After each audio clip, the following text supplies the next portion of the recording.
Hello, আসসালামু আলাইকুম viewers. আমি মোহাম্মদ রিফাত আপনাদের ইলেকট্রনিক্সের পক্ষ থেকে জানাই শুভেচ্ছা ও স্বাগতম। বন্ধুরা, কেমন আছেন সবাই? আশা করি সকলে ভালো আছেন। আজকে আমি আপনাদের এই স্পিকার প্রোটেকশন সার্কিটটি টেস্ট করে দেখাবো 16টি ট্রানজিস্টরে। এর আগে আমি যে ভিডিওটি বানিয়েছিলাম সেটিতে 4টি ট্রানজিস্টরের একটি সার্কিটে টেস্ট করে দেখিয়েছিলাম স্পিকার প্রোটেকশন সার্কিটটি। শর্ট সার্কিট প্রোটেকশনটি ঠিক সুন্দরভাবে কাজ করছিল, কিন্তু অনেক ভাইরা প্রশ্ন করছেন যে তারা নাকি কোনো এক জায়গা থেকে স্পিকার প্রোটেকশন সার্কিট ক্রয় করেছে যেটি নাকি দুইটি ট্রানজিস্টরের উপরে কাজ করে না। এমপ্লিফায়ার সার্কিটে যদি দুইটি ট্রানজিস্টরের উপরে লাগানো থাকে তাহলে নাকি সেটি শর্ট সার্কিট করলেও সেটি নাকি প্রোটেক্ট করে না। তো আজকে আমি আপনাদের সেটাই দেখাবো যে এই সার্কিটটি কি আসলে কি অতিরিক্ত ট্রানজিস্টর হলে কি শর্ট সার্কিট করলে কি আসলে কি শর্ট সার্কিট প্রোটেকশন কি প্রোটেক্ট করে কিনা। তো এখানটিতে আপনারা দেখতে পাচ্ছেন টোটাল এখানটিতে 16টি ট্রানজিস্টর লাগানো আছে এই বড় একটি হিটসিংয়ের উপরে। আর এখানটিতে আমি ট্রান্সফরমার হিসেবে ব্যবহার করছি 50 ভোল্টের একটি ট্রান্সফরমার, যা আমি আপনাদের কিছুক্ষণ পরে মেপে দেখাবো কত ভোল্ট দিচ্ছে ট্রান্সফরমারটি। এখানে দেখতে পাচ্ছেন একটি বেস্টন সার্কিট ব্যবহার করেছি। এই বেস্টন সার্কিটটি ট্রান্সফরমার রেকটিফাই হওয়ার পর যে ভোল্টেজটি আছে সেই ভোল্টেজেই চলছে। তো এখানটিতে দেখতে পাচ্ছেন একটি ড্রাইভার সার্কিট। এই ড্রাইভার সার্কিটটিতে টেস্ট করে দেখাবো এটি সাউন্ড কোয়ালিটি কেমন হয় আর এই স্পিকার প্রোটেকশন সার্কিটটি কি আসলে কাজ করে কিনা। তো এখন কথা হচ্ছে এই স্পিকার প্রোটেকশন সার্কিটটিতে আমি আলাদাভাবে এখানটিতে আপনারা দেখতে পাচ্ছেন একটি ট্রান্সফরমার ব্যবহার করেছি। অনেক ভাইয়েরা আবার স্পিকার প্রোটেকশন সার্কিটটি ক্রয় করার পর এই এমপ্লিফায়ারে যে মেন ট্রান্সফরমার আছে সেই মেন ট্রান্সফরমারে 12 ভোল্টেজে লাইন দিচ্ছে।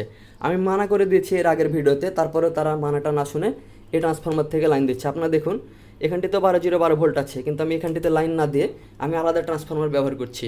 আপনারা যদি এই কাজটি করেন, আলাদা ট্রান্সফরমার যদি ব্যবহার না করেন তাহলে স্পিকার প্রোটেকশন সার্কিটটি কাজ করবে না। আমি আবারও বলছি, আলাদা ট্রান্সফরমার ব্যবহার না করলে স্পিকার প্রোটেকশন সার্কিটটি শর্ট সার্কিট করলে কাজ করবে না। এটির জন্য আপনাকে আলাদা ট্রান্সফরমার ব্যবহার করা লাগবে। আর আপনারা দেখুন এখানটিতে কিন্তু কোনো গ্রাউন্ডের কানেকশন নাই। আপনারা অনেকজন দেখছি আবার এই অ্যাম্প আউটের এখানটিতে গ্রাউন্ডের কানেকশন করছেন। আমি এর আগেও ডায়াগ্রাম দিয়ে দিয়েছি এবং ভিডিও আপলোড দিয়েছি, একটা পূর্ণাঙ্গ ভিডিও কোথায় কীভাবে কানেকশন দিবেন। তারপরে দেখছি অনেকজন বুঝছে না। ভাই, আপনাদের কাছে একটা রিকোয়েস্ট করব, যারা এসব কাজ বুঝেন না তারা নেক্সট টাইম থেকে আমার কাছ থেকে সার্কিটগুলো ক্রয় করবেন না। তো এখানটিতে দেখছেন যে একটি কানেকশন আছে, আমি আবার বুঝিয়ে দিচ্ছি আপনাদের সহজ ভাষায়। এখানটিতে যে কানেকশনটি দেখছেন সার্কিটের উপরে এনপিএন আর পিএনপি লেখা আছে, আপনারা দেখুন ভালোভাবে। এই পিএনপি যে কানেকশনটি আছে এটি 1943 ট্রানজিস্টরের 3 নম্বর পিন। এই 1943 ট্রানজিস্টরের 3 নম্বর পিনে, এই তো 3 নম্বর পিন, এই 3 নম্বর পিনে লাগিয়েছি এখানটিতে। আর যে পিএনপিটি আছে আমি আবার দেখাচ্ছি আপনাদের। এই পিএনপি যেটি আছে পিএনপি, এই পিএনপিটি 5200 ট্রানজিস্টরের 3 নম্বর পিন। এ তো 5200 ট্রানজিস্টরের 3 নম্বর পিন এখানটিতে লাগিয়েছি। তো আশা করি আপনারা বুঝতে পেরেছেন যে এই লাইনটি কোথায় এবং কীভাবে লাগাতে হবে। এটি ট্রানজিস্টরের ড্রাইভার ট্রানজিস্টর না। আপনারা দেখুন আমার এখানে ড্রাইভার ট্রানজিস্টর লাগানো আছে, কিন্তু এটি ড্রাইভার ট্রানজিস্টর না। এটি যে এমপ্লিফায়ারে ফাইনাল ট্রানজিস্টর থাকবে সেটিতে লাগাতে হবে, ফাইনাল ট্রানজিস্টরের প্রথম ট্রানজিস্টরে। এটি হচ্ছে আমার প্রথম ট্রানজিস্টরের ইমিটার রেজিস্টর, এখানটাতে আমি লাগিয়ে দিয়েছি। তো এখন আমি আপনাদের সাউন্ড টেস্ট করে দেখাবো এবং শর্ট সার্কিট করে দেখাবো সার্কিটটিকে আসলে কাজ করছে কি করছে না। এখানটিতে টোটাল 16টি ট্রানজিস্টর লাগানো আছে। আপনারা একবার গুনে নেবেন এখানটিতে কয়টি ট্রানজিস্টর আছে। তো আমি এখন কানেকশন দিচ্ছি। প্রথমে আমি স্পিকার প্রোটেকশনটির লাইনটি দিলাম, ব্লিঙ্ক করছে। এবার আমি এমপ্লিফায়ারের কানেকশনটি দিচ্ছি, এমপ্লিফায়ারের কানেকশন দিলাম।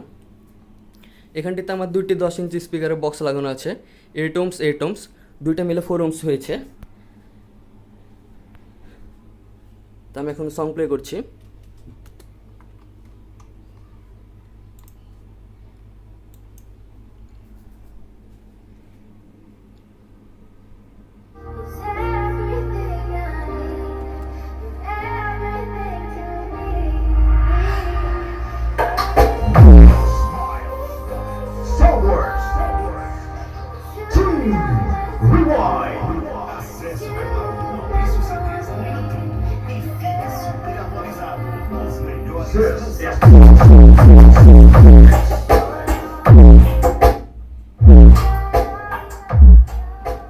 আমি এখন আপনাদের ভোল্টেজ চেক করে দেখাচ্ছি ট্রান্সফরমার থেকে কত ভোল্ট আসছে।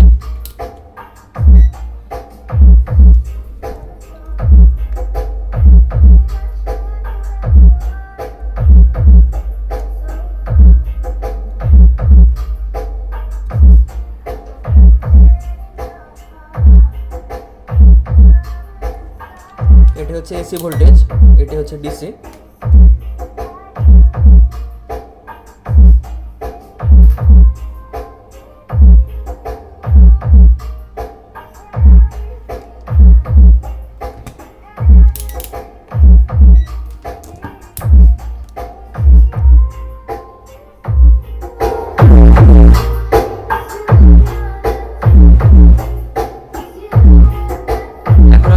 শর্ট করে দেখাবো।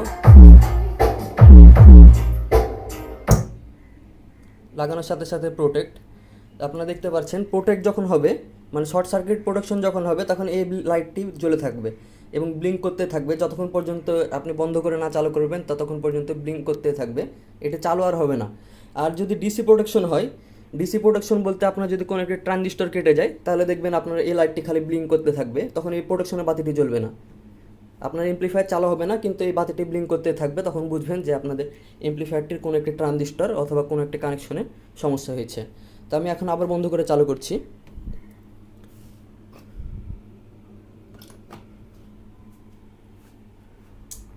আবার চালু হয়ে গেছে।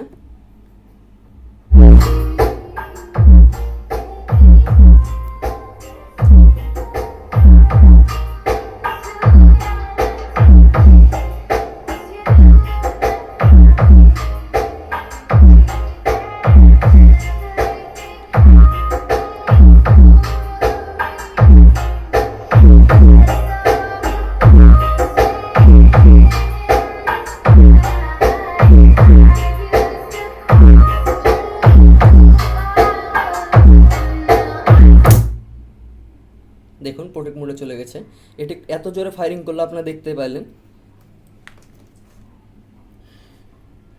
তো আমি আবার এমপ্লিফায়ারটি বন্ধ করে চালু করছি।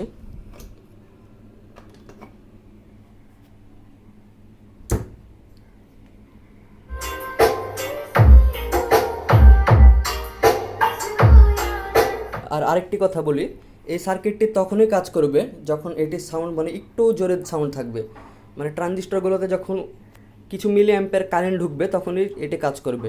অনেকে দেখা যায় যে 20টি ট্রানজিস্টর লাগিয়েছে কিন্তু ট্রান্সফরমার ব্যবহার করে 30 ভোল্ট, ওই চায়না ট্রান্সফরমার যেগুলো পাওয়া যায় সেই সব ট্রান্সফরমারগুলো ব্যবহার করে। তো আমি তাদের উদ্দেশ্যে বলছি, ভাই এটাতে যদি আপনি বেশি অ্যাম্পিয়ারের ট্রান্সফরমার ব্যবহার না করেন তাহলে এটি কখনোই সেন্স করতে পারবে না আপনার এটি শর্ট সার্কিট হয়েছে। আপনি যদি স্পিকারের তার দুইটি সারাদিন লাগিয়েও যদি বসে থাকেন তাহলে এটি প্রোটেক্ট করবে না। তো আশা করি আপনারা বুঝতে পারছেন সার্কিটটি কীভাবে কাজ করে। আর আমাদের প্রতিটি সার্কিটই নিখুঁতভাবে টেস্ট করা হয়, তৈরি করার আগে প্রায় 1 মাস থেকে 2 মাস টেস্ট করা হয় সার্কিটটি ঠিকভাবে কাজ করবে কি না, তারপরে বানানো হয় আপনাদের জন্য। তো আশা করি আপনারা বুঝতে পেরেছেন এই সার্কিটটি কীভাবে কাজ করে।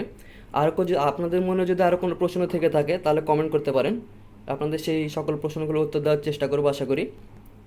তো এই ছিল আজকের ভিডিও, পরবর্তী ভিডিও দেখার জন্য আমন্ত্রণ জানিয়ে বিদায় নিচ্ছি আজকে।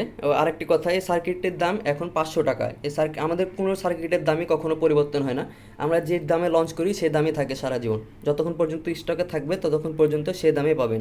এই সার্কিটটির দাম 500 টাকা, 500 টাকা পিস। সো ভিউয়ার্স, আশা করি ভিডিওটি আপনাদের ভালো লেগেছে। দেখা হবে নেক্সট কোনো ভিডিওতে, ততক্ষণ পর্যন্ত ভালো থাকবেন, সুস্থ থাকবেন, আল্লাহ হাফেজ।